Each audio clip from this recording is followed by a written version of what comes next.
Tu es beau. Tu es bien. Dieu n'a pas raté. Il sait pourquoi il t'a créé. Il sait pourquoi tu es noir, tu es blanc. Il sait pourquoi tu es femme, pourquoi tu es homme. Il sait pourquoi tu as tel père, telle mère. Il sait pourquoi tu habites tel quartier ou tel autre.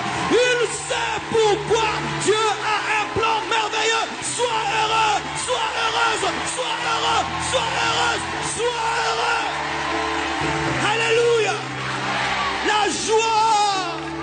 La joie est une prédication. La joie est une évangélisation. Le monde est rempli de tristesse. Et si seulement tu vis dans la joie, les hommes te poseront la question: pourquoi tu es si heureux alors que le monde va mal? Pourquoi dans mon cœur tout va bien? Ça ne dépend pas de mon compte en banque, ça dépend de la plénitude du Saint-Esprit. Ça ne dépend pas de mes relations, ça dépend de la plénitude du Saint-Esprit. Ça ne dépend pas du matériel, ça dépend de ma connexion avec Dieu. La joie.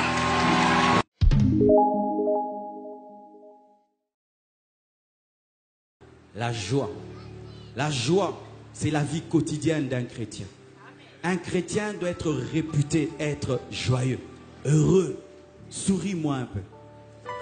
Certains, il faut des crics pour qu'ils sourient. Heureux. Quand tu es païen, tu peux être colérique. Quand tu es païen, tu peux être triste. Mais tu es le temple du Saint-Esprit. Jésus-Christ habite en toi. Tu es protégé par des anges. Ton nom est écrit dans le livre de vie. Dieu te connaît personnellement. Si tu meurs maintenant, tu vas au ciel. Et si Jésus revient, tu es enlevé. Tu as une destinée claire qui est écrite dans la Bible. Dieu est ton ami. Dieu est ton père. Jésus-Christ est ton grand frère. Tu es le fils du milliardaire, des milliardaires et des milliardaires, du milliardaire et des milliardaires, du milliardaire. Le roi des rois, le seigneur des seigneurs t'aime et il est mort pour toi. Comment un tel homme peut être triste? Réponds-moi, comment un tel homme peut être triste? J'étais un homme triste et très colérique quand j'étais païen. J'avais des blessures intérieures. Surtout que Dieu m'a créé court. Et vous voyez, mon frère était grand de taille, moi j'étais court. Ne riez pas mes frères, c'était une blessure intérieure. Et chaque fois que j'allais à l'école, j'étais devant. Tu vois, toute ma vie quand j'étais à l'école, les photos, j'étais toujours devant. Quand c'était les rangées, toujours devant. Et on disait toujours à mon frère: comment va ton petit frère? Non, c'est mon grand frère. Ah, c'est mon... Et des fois tu trouves une copine. Ah, me dit, mais ma soeur, je t'aime bien. Mais tu dis: Dieu, qu'est-ce que je t'ai fait? Et je ne m'aimais pas beaucoup. Mais quand Jésus est venu dans ma vie, j'ai découvert que j'étais grand, que j'avais une destinée et que ma taille, ce n'est rien du tout. Et quand j'ai voulu me marier, j'ai épousé une femme grande de taille. Pourquoi? Pour dire: je suis grand. Alléluia. Et mon fils, vous savez, mon fils, il a 11 ans, il m'arrive déjà là. Ah. Et il aime bien venir dire: hé papa, hé papa, hé papa, hé papa. Et puis je dis: ben moi bientôt je serai le plus court de cette maison. Et ça te fait rien? Oh, mais ce géant là c'est mon fils, cette grande femme là c'est ma fille. Donc je suis plus géant que vous tous parce que je vous ai tous engendrés sous contrôle.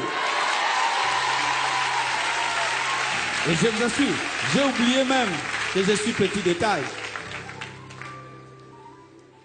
Je viens de m'en souvenir maintenant. Tu es beau. Tu es bien. Dieu n'a pas raté. Il sait pourquoi il t'a créé. Il sait pourquoi tu es noir, tu es blanc. Il sait pourquoi tu es femme, pourquoi tu es homme. Il sait pourquoi tu as tel père, telle mère. Il sait pourquoi tu habites tel quartier ou tel autre. Il sait pourquoi Dieu a un plan merveilleux. Sois heureux, sois heureuse, sois heureux, sois heureuse, sois heureux. Alléluia. La joie. La joie est une prédication. La joie est une évangélisation. Le monde est rempli de tristesse. Et si seulement tu vis dans la joie, les hommes te poseront la question: pourquoi tu es si heureux alors que le monde va mal? Pourquoi dans mon cœur tout va bien? Ça ne dépend pas de mon compte en banque, ça dépend de la plénitude du Saint-Esprit. Ça ne dépend pas de mes relations, ça dépend de la plénitude du Saint-Esprit. Ça ne dépend pas du matériel, ça dépend de ma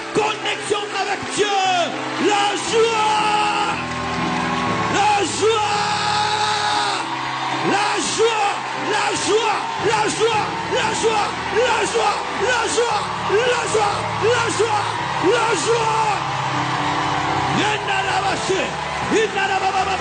Même si tu pleures, pleure avec joie. Même si tu as des larmes, que ce soit des larmes de joie, la joie. Même si papa est mort, j'ai la joie parce que Jésus-Christ est dans ma vie. Même si maman est morte, j'ai la joie parce que Jésus est dans ma vie. Même si mon mari est parti, ma femme est partie, j'ai la joie parce que Jésus vit dans ma vie.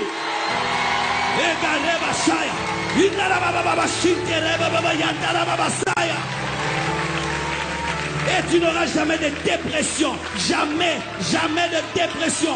Jamais de dépression. Jamais de dépression. Jamais. Avant de donner ma vie à Jésus-Christ, j'étais un insomniaque. Un insomniaque. Je me réveillais et je regardais comment tout le monde dormait. Et je disais, qu'est-ce qu'ils font pour dormir?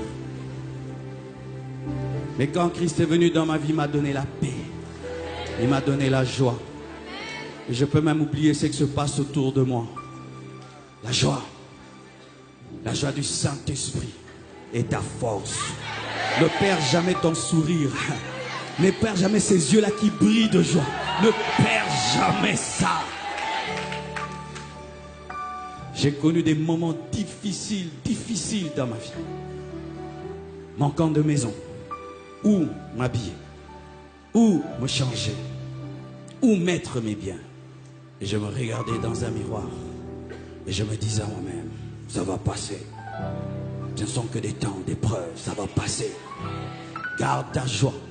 Et j'allais à l'église, je prêchais de tout mon cœur. Ils pouvaient croire que j'avais tout, alors que je n'avais rien. Et un jour, ce qui était dedans a transformé ce qui était à l'extérieur. Car il y a un temps où tu t'appelles Abraham et tu n'as pas d'enfant, jusqu'à ce que ton nom puisse influencer ton atmosphère. Garde la joie même s'il y a des contradictions autour de toi. Garde la joie même si tout se passe à l'envers. Garde la joie même si tu vis des choses qui contredisent ta foi. La joie. Pourquoi tu souris? Dieu vit dans mon cœur. Pourquoi tu souris? Je suis le temple de Dieu. Pourquoi tu souris? Le maître du monde entier me connaît personnellement. Je ne sais pas quelle autorité de ce monde tu apprécies. Et imagine que cette autorité-là t'appelle. Hé, comment Kabangé? Est-ce que tu vas bien? Rien que là. Waouh! Tu sais, c'est lui qui m'a appelé. Mais chaque matin, le Saint-Esprit te réveille. Est-ce que ça va? Est-ce que ça va? Ça va? Mais je me sens faible. Ok. Prie. Oh, fortifie-moi, fortifie-moi. Oh, présence. Ça t'arrive de sourire dans ta chambre tout seul? Ça t'est jamais arrivé? Tu es déphasé, déphasé. Un chrétien atteint le niveau où seul dans sa chambre, rempli de l'esprit, il rit.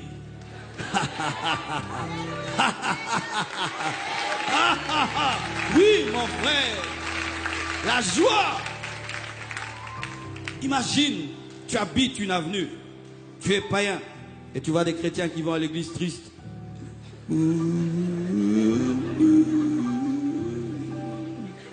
Tu vas leur dire, c'est où votre église? Mais tu habites l'avenue, tu vois les frères. Je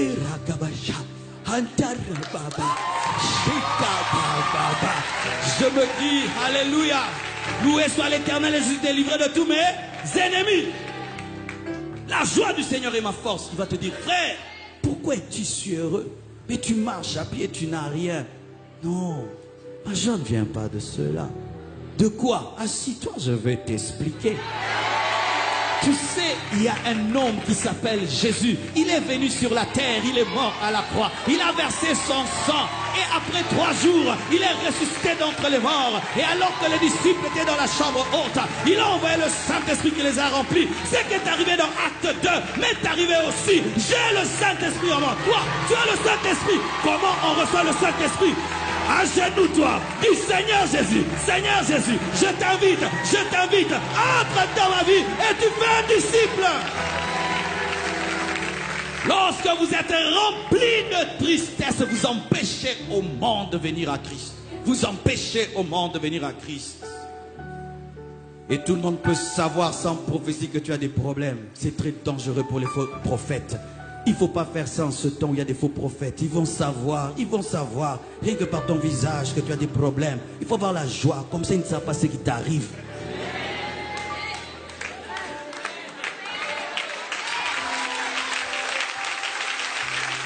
La joie.